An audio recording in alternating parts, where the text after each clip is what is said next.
French President Emmanuel Macron is not someone I normally agree with, but I think he's got this absolutely right.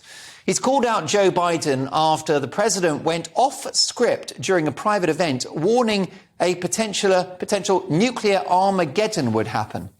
US officials were quick to reassure the nation's allies that there's no new evidence that Putin's planning a nuclear strike anytime soon. But Macron said we must speak with prudence when commenting on such matters.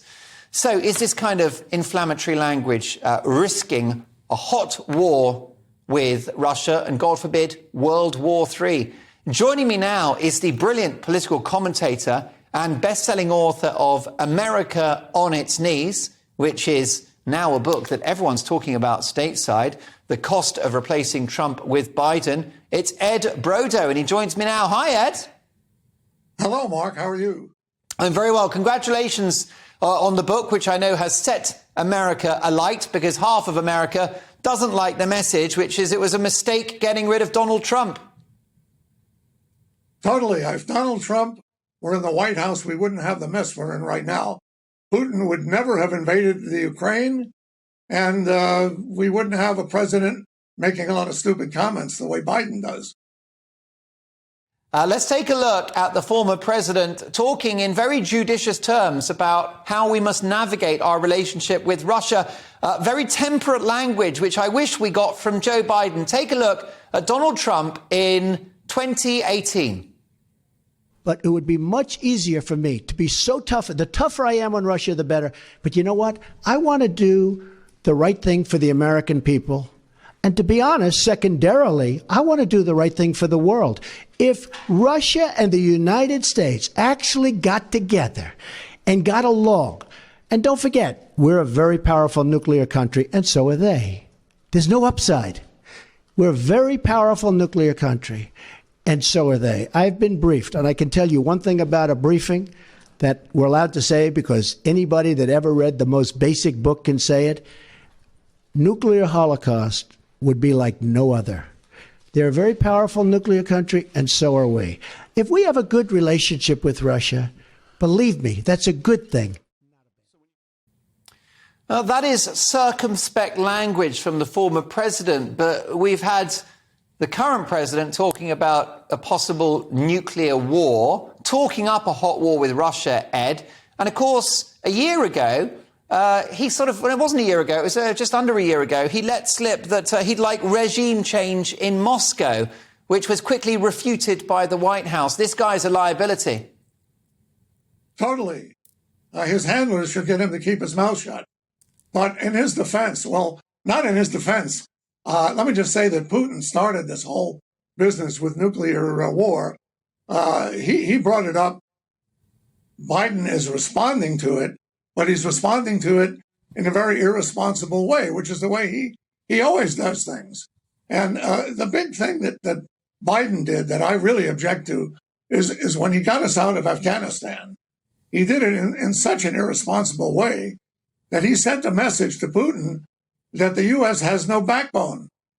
And that is what I believe led Putin to go into Ukraine.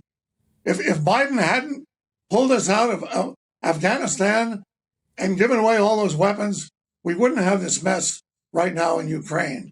So Biden is a liability. Biden is the president in name only, in title only. We don't know who's really running the country. All we know is it's not Joe Biden.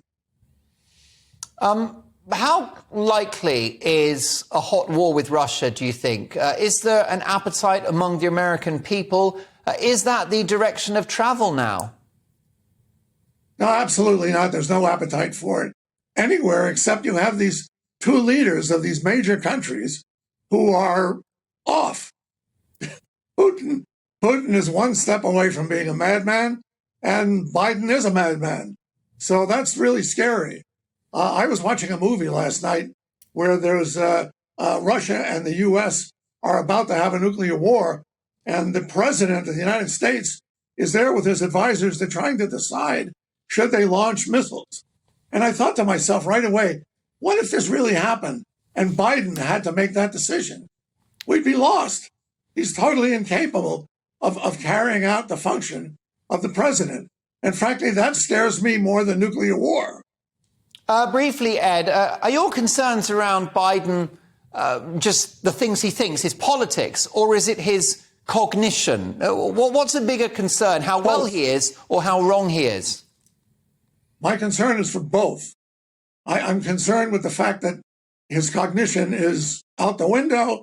I'm also concerned with the fact that he has surrendered to the extreme left wing of the Democratic Party, which would like to turn America into a socialist totalitarian dictatorship run by the deep state. The deep state being the unappointed bureaucrats that live and work in Washington. So both of those things scare the hell out of me. Briefly, though, Ed, there are millions of Americans that are very happy with their president and they'd likely re-elect him again in 2024. That scares me also. And the reason for that is the media is in the pocket of the Democratic Party, and they've been putting out all kinds of misinformation. And there are millions of Americans who are not aware of what's really going on. They don't understand. If they did, I believe that they would not be voting Democratic. But because the media has misled them, that's why you have all these people voting for the Democratic Party, which is an un-American party that wants to destroy this country. Ed Brodow, an absolute privilege to have you on the programme. Congratulations on the reception that your new book is getting, America on Its Knees.